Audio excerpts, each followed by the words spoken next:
In the previous presentation, we saw what is respiration, what are the various types of respiration, the various steps of respiration, and differences between aerobic and anaerobic respiration.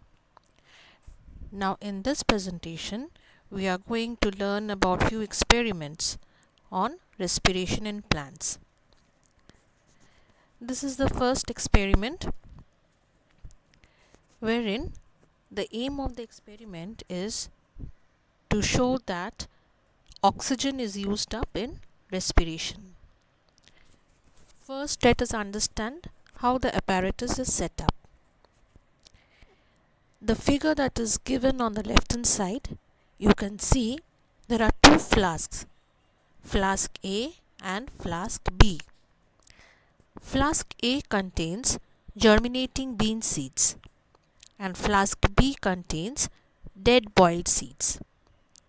Now in flask B, to avoid bacterial decay, antiseptic like carbolic acid is added. What will happen if bacteria grows on dead seeds? The bacteria will respire and release carbon dioxide, which will hamper the experimental result. So, to avoid bacterial decay, antiseptic like carbolic acid is added. Beneath the seeds, you can see wet cotton is present. Wet cotton provides water to both samples. Now observe the flask carefully. You will see a small tube containing soda lime. What is soda lime? It is a mixture of sodium hydroxide and slaked lime. These test tubes are suspended in both the flasks. What is the purpose of keeping soda lime within the flask? So that the carbon dioxide that is present within the flask can get absorbed. Now this setup is kept like this for few days. After few days, what will we observe? After few days, we will observe that the delivery tube connected to flask A will show a greater rise in water level. When a burning paper is introduced into each flask after removing their corks, the flame is immediately put off in flask A, but it continues for a short while in flask B. This proves that oxygen was absent in flask A, showing thereby that it was used up by the germinating seeds, and the volume of oxygen so used up was indicated by the rise of water level in the delivery tube. Now there are two simple questions which I am sure you can answer. First, why is there a slight increase in the level of water in the delivery tube of flask B? Secondly, why colored water is taken? Now out of these two flasks, one of the flasks acts as a control setup, the other as an experimental setup. So what is the difference between experimental and control setup? Whenever we conduct any kind of experiment, there are two setups, one experimental, the other control. Both the setups are identical, in which every condition is the same except the one which is being tested.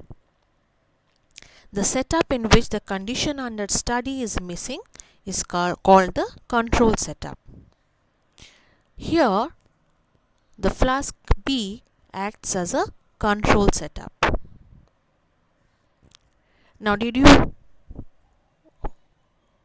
find the answer for the question which I asked? That why has water risen in the delivery tube that is connected to flask B? There are two reasons for that.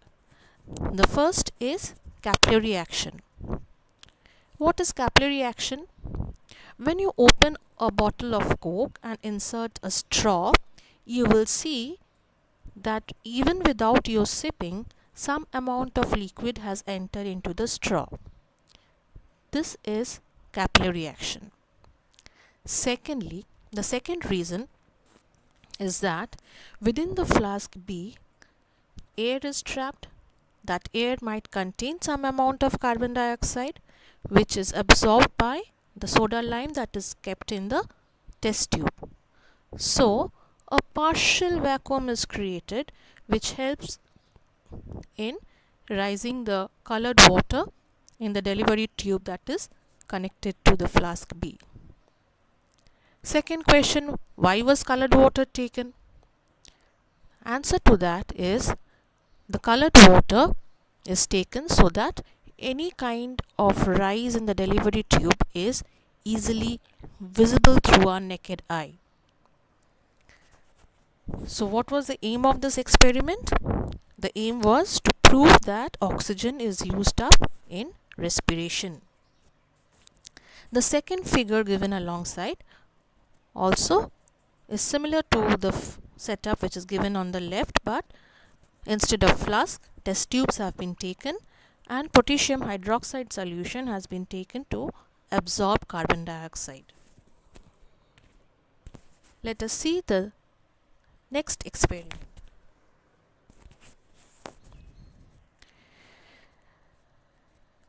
The aim of this experiment is to prove that carbon dioxide is produced during respiration in germinating seeds. Look at the figure that is given on the left hand side. We can see two round bottom flasks, A and B. Again, some wet cotton wool has been taken and soaked seeds such as pea or bean are placed in flask A and an equal number of boiled dead seeds are placed in flask B. A little antiseptic is added to flask B to prevent bacterial growth on dead seeds, which would otherwise respire and release carbon dioxide. The flasks are securely corked and left in similar conditions of light and temperature. A few days later, the seeds in flask A will be found to have clearly germinated and those in flask B showing no signs of any germination as they are dead. The gases in each flask are then tested by removing the cork and tilting the flask over a test tube containing lime water and then shaking up the test tube. The gas that is present in those round bottom flasks, considering it to be carbon dioxide, being heavier than air, would flow down into the test tube. The gas from flask A would turn the lime water milky, showing the presence of carbon dioxide in it, while the gas in flask B will show no effect. What can we conclude from this experiment? That germinating or aspiring seeds give out carbon dioxide. Let us see an alternative method for the same experiment. A similar, more directly observable experiment to show that carbon dioxide is produced during respiration in germinating seeds is arranged as shown in the figure. The air is drawn in conical flask A, is cleared of any CO2 present in it as it is passed through soda lime. The clear lime water in flask B confirms that the air entering flask C is devoid of CO2. The lime water in flask D will turn milky, and this proves that the source of CO2 is only the germinating seeds.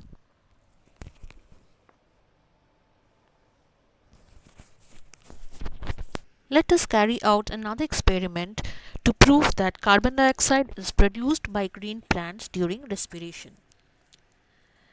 Look at the figure on the left hand side. An apparatus is set up as shown in the figure using a small potted plant such as geranium. The bell jar should be placed on a glass sheet and its rim as well as all other connections should be vaselined to make them airtight. The outer side air is drawn into the apparatus with the help of an air pump. The air passes through the soda lime, which will absorb any kind of carbon dioxide present in the incoming air, and the lime water through which it passes will not turn milky. As the air leaves the bell jar and passes through another sample of lime water, the carbon dioxide present in it would turn the lime water milky.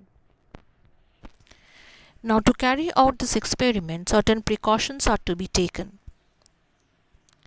What is that precaution? It is necessary that the experiment should be carried out in the dark, or the bell jar should be completely covered by a piece of black cloth to prevent photosynthesis, so that the carbon dioxide liberated in respiration is not used up in the synthesis of starch. Now look at the figures which are given on the right hand side. Here we would be performing another experiment to show that heat is evolved during respiration. What are the apparatus that we need? We are taking two thermos flasks, marked them A and B.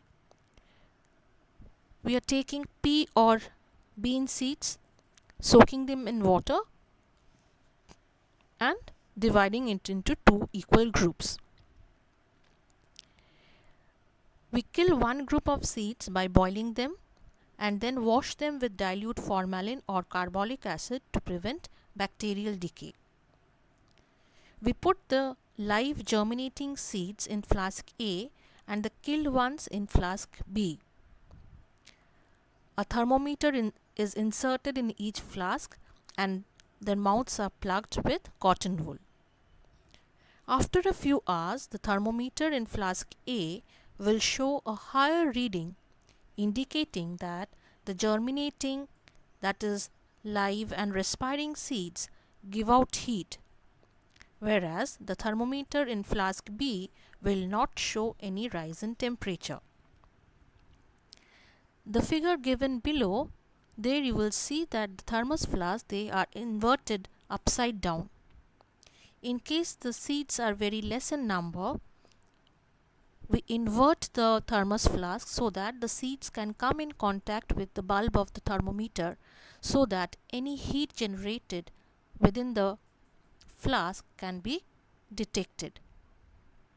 So from this experiment we can conclude that heat is evolved during respiration. Now coming to the last experiment, where we would demonstrate that respiration takes place also in the absence of oxygen. That is, we are trying to demonstrate anaerobic respiration.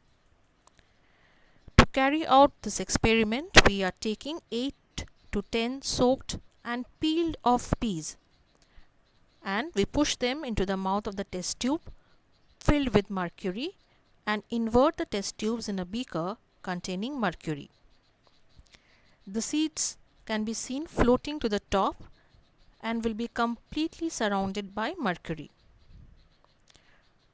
After about 2 days, the level of mercury in the test tube will fall and the liberated gas will be found to be carbon dioxide. How can we test that the liberated gas is carbon dioxide? It can be tested by introducing a stick of potassium hydroxide into the test tube, which will float up through mercury and on coming into contact with the gas will absorb the carbon dioxide and the level of mercury will again rise. A similar control experiment could be set up in which the seeds may be kept after killing them by heating and sterilizing them with some antiseptic. In that case, no gas will be liberated in the control setup. Now, why do we take off the seed coats? Why are we peeling off the seed coat of the germinating seeds before introducing them into the test tube? We are doing so to hasten the outward diffusion of carbon dioxide.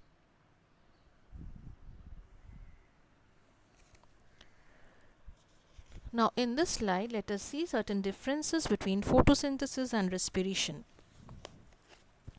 In many respects, respiration and photosynthesis in plants are distinctly opposite processes. The requirements of one of the products of the other, and therefore they are complementary to each other. This is the reason why we cannot conduct an experiment on plant respiration during daytime in light. Now let us see the differences between photosynthesis and respiration. Photosynthesis is an anabolic process, whereas respiration is a catabolic process. What is an anabolic process? Anabolic process is a constructive or biosynthetic process where simple molecules join to form a larger compound. Catabolic process is a destructive or breaking down process where energy is given out for the use by the organism. Photosynthesis occurs only in plants with green pigments. Respiration occurs in all plants and animals. Light is essential for photosynthesis, whereas respiration can occur in the absence of light. The cell organelle where photosynthesis would take place is chloroplast, whereas for respiration, the cell organelle responsible is mitochondria. Glucose is produced as an end product. In respiration, glucose is broken down. Photosynthesis, carbon dioxide and water, they are the reactants, and oxygen is given out as a byproduct. In respiration, oxygen is taken in and carbon dioxide and water are the end products. Photosynthesis, energy is trapped. In respiration, energy is released. Photosynthesis occurs only during the daytime, whereas respiration continues day and night. Light energy is converted into potential energy or chemical energy in the process of photosynthesis, whereas chemical energy is converted into kinetic energy in case of respiration. Photosynthesis takes place in the presence of a catalyst, chlorophyll. Respiration, no catalyst is needed for respiration. The dry weight, it is not day weight, it is dry weight of the plant increases due to synthesis of food material. In case of respiration, the dry weight of the plant decreases due to utilization of food materials.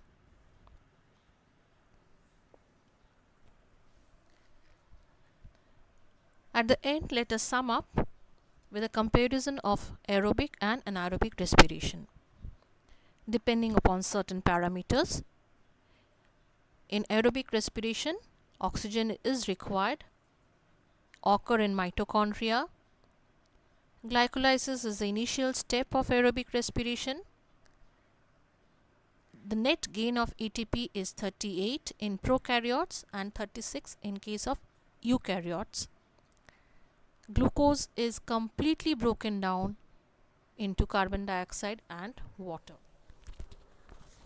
Now let us compare the anaerobic respiration in case of animals and plants.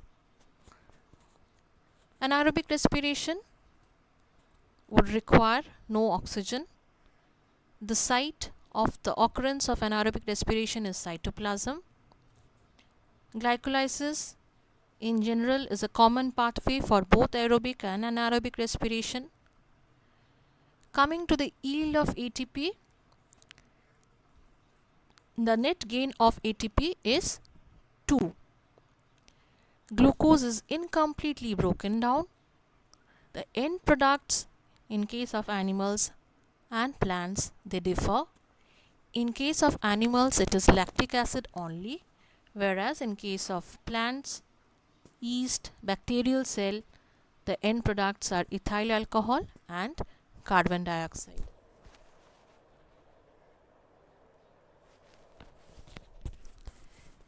These are few full forms of the various compounds that we have studied in this chapter. ATP, adenosine triphosphate, NAD, nicotinamide adenine dinucleotide, NADH, reduced NAD, FAD, flavin adenine dinucleotide, FADH, reduced FAD, CoA is coenzyme A.